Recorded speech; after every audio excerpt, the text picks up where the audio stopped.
Hello friends, नमस्कार। कैसे हैं आप सब? मैं हूं डॉक्टर सोनल और ओजस हेल्थ केयर में आज हम बात करेंगे प्रेगनेंसी के दौरान ओबेसिटी या मोटापे के बारे में। प्रेगनेंसी एक बहुत ही सेंसिटिव इशू है। ये एक फिजियोलॉजिकल कंडीशन है, वहीं साथ में ये एक इमोशन है, एक रिलेशन है। प्रेगनेंसी के दौरान एक बच्चे का विकास हो रहा होता है, इसलिए उस दौरान कोई भी प्रॉब्लम आने से बहुत सारी परेशानियां बच्चे और माँ को भी हो सकती हैं। और जहाँ प्रेगनेंसी में एसोसिएटेड कुछ कॉम्प्लिकेशंस के बारे में बात आती है, तो वहाँ पर सिर्फ एक लेडी ही नहीं बल्कि एक पूरी फैमिली में दुख का माहौल होता है। और प्रेगनेंसी से रिलेटेड कॉम्प्लिकेशंस में आजकल के टाइम में सबसे ज़्यादा कॉमन परेशानी जो है वो है प्रेगनेंसी के दौरान ओबेसिटी या मोटापे की। जैसे जैसे समय बदल रहा है, महिलाओं में ओबेसिटी के इंसिडेंसेस बढ़ रहे हैं। हालांकि ये इंसिडेंसेस पुरुषों में भी बढ़ रहे हैं, लेकिन महिलाओं में ये इंसिडेंसेस ज़्यादा बढ़ रहे हैं। और यंग एज की महिलाओं में या रिप्रोडक्टिव एज की महिलाओं में ओबेसिटी के चांसेस तकरीबन इस समय 25 से 30% तक देखे जा रहे हैं। और विशेषकर ये प्रॉब्लम्स रूरल एरियाज के मुकाबले अर्बन एरियाज में ज़्यादा देखी जा रही है। तो आज हम बात करेंगे कि प्रेगनेंसी के दौरान ओबेसिटी अगर होती है तो क्या क्या कॉम्प्लिकेशंस हो सकते हैं और किन बातों का ध्यान रखें इससे बचने के लिए। तो आइए शुरू करते हैं। जैसा कि मैंने बताया, ओबेसिटी एक ऐसी कंडीशन है जो कि थोड़ी सब्जेक्टिव भी हो सकती है। और कोई भी महिला ओबीज या ओवरवेट कैटेगरी में आती है, ये पता करने के लिए बॉडी मास इंडेक्स एक आसान तरीका है इसके बारे में पता करने के लिए। बॉडी मास इंडेक्स कैलकुलेट करने के लिए किसी को भी अपनी हाइट सेंटीमीटर्स में और वेट किलोग्राम्स में पता होना चाहिए। और इंटरनेट पे बहुत सारे ऐप्स अवेलेबल हैं जिसके द्वारा आप बॉडी मास इंडेक्स कैलकुलेट कर सकते हैं। किसी भी महिला का बॉडी मास इंडेक्स अगर 25 से लेके 30 के बीच में आता है तो वो ओवरवेट कैटेगरी में आता है। और 30 से ऊपर के जो बीएमआई होते हैं उनको ओबीज कैटेगरी में रखा जाता है। तो प्रेगनेंसी में किसी भी महिला का बीएमआई फर्स्ट विजिट में कैलकुलेट किया जाता है, और अगर यह बीएमआई 30 से ज़्यादा है तो वो प्रेगनेंसी विद ओबेसिटी की कैटेगरी में आती है। ओबेसिटी एक ऐसी कंडीशन है जो कि शरीर के हर हिस्से पर बुरा असर डालती है। ओबेसिटी के दौरान बहुत सारी परेशानियां हो सकती हैं, जिसमें कि diabetes, high blood pressure, stroke, joint से रिलेटेड प्रॉब्लम जैसे कि आर्थराइटिस, रेस्पिरेटरी प्रॉब्लम्स, कुछ किस्म के कैंसर्स ज़्यादा देखे जाते हैं। वहीं ओबेसिटी की वजह से रिप्रोडक्टिव एज ग्रुप की महिलाओं में भी कई सारी परेशानियां देखी जाती हैं। वे महिलाएं जो ओबीज या ओवरवेट कैटेगरी में आते हैं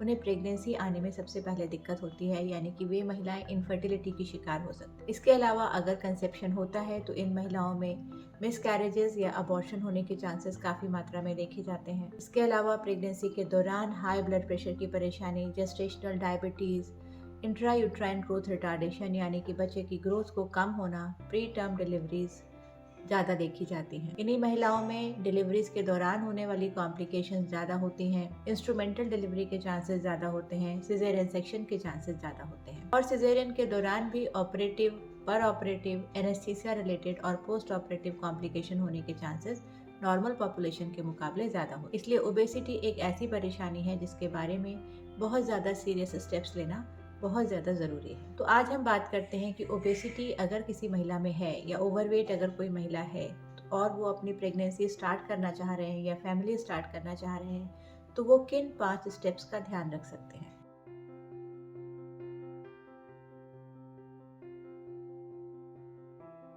सबसे पहला और सबसे ज़्यादा इफ़ेक्टिव तरीका है कि जब भी ओबेसिटी की शुरुआत होती है, जो ज़्यादातर चाइल्डहुड या टीन एज ग्रुप में हो जाती है, क्योंकि बहुत सारे केसेस ओबेसिटी के जो होते हैं वो जेनेटिक होते हैं, यानी कि फैमिली में अगर ओबेसिटी की प्रॉब्लम है तो बच्चों में और टीनेजर गर्ल्स में होने की प्रॉब्लम रहती है। तो उसके लिए शुरू से अलर्ट रहना ज़रूरी है। इसके अलावा कुछ हार्मोनल फैक्टर्स हो सकते हैं, जैसे कि पॉलीसिस्टिक ओवेरियन डिजीज़ हो सकते हैं, थायराइड डिसऑर्डर्स हो सकते हैं, एड्रिनल कॉर्टिकल डिसऑर्डर्स होते हैं जो कि ओबेसिटी के कारण हो सकते हैं। तो इन कारणों को आइडेंटिफाई करना शुरुआत से ही बहुत ज़्यादा ज़रूरी है। और इसके लिए जो भी नेसेसरी ट्रीटमेंट है, जो भी मेडिकल एडवाइस है, जो भी डाइटरी मॉडिफिकेशंस हैं, उनको शुरुआत से ही फॉलो करना चाहिए। दूसरे नंबर पर वे महिलाएं जो कि रिप्रोडक्टिव एज ग्रुप में हैं और प्रेगनेंसी प्लान कर रहे हैं और वो ओबीज या ओवरवेट कैटेगरी में आते हैं, तो उन्हें तुरंत अपने वेट पर सबसे पहले काम करना शुरू करना चाहिए। अपने डॉक्टर से आप कंसल्ट कर सकते हैं। जैसा कि मैंने बताया कि जो महिलाएं ओवरवेट या ओबीज कैटेगरी में आती हैं उसमें कंसेप्शन के भी प्रॉब्लम्स आ सकती हैं। कंसेप्शन की प्रॉब्लम्स पॉलीसिस्टिक ओवेरी से रिलेटेड हो सकती हैं, थायराइड से रिलेटेड हो सकती हैं, या कभी कभी सिर्फ वेट ज़्यादा होने की वजह से हो सकती हैं। तो रीज़न को आइडेंटिफाई करके उसको सॉल्व करना और वेट मेंटेन करना यहाँ पर भी की ऑफ सक्सेस है।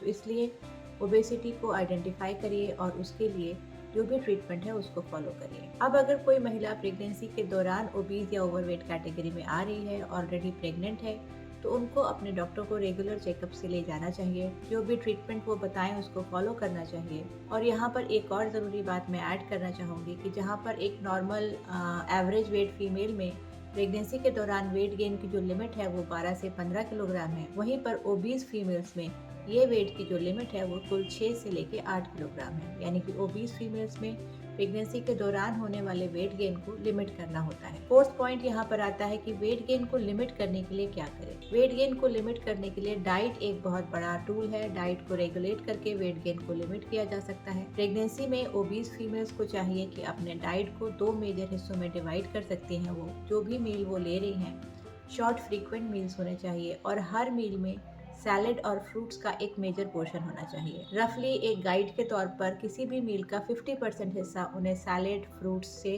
कवर करना चाहिए, या इसमें स्प्राउट्स ले सकते हैं, और बाकी के 50% हिस्से में वो कुछ कार्बोहाइड्रेट्स ले सकते हैं। तो इसलिए अपने मील को 2 हिस्सों में डिवाइड करिए और उसमें मेजर पोर्शन आप हाई फाइबर, लो कैलोरी और लो फैट डाइट का रखिए। और पांचवा और बहुत ज़्यादा महत्वपूर्ण जो पॉइंट है वो है एक्सरसाइज। एक्सरसाइज प्रेगनेंसी के दौरान सेफली की जा सकती है। प्रेगनेंसी के दौरान फिजिकल एक्टिविटी को लेके बहुत सारे मिथ्स हैं जो कि काफ़ी हद तक सही नहीं है।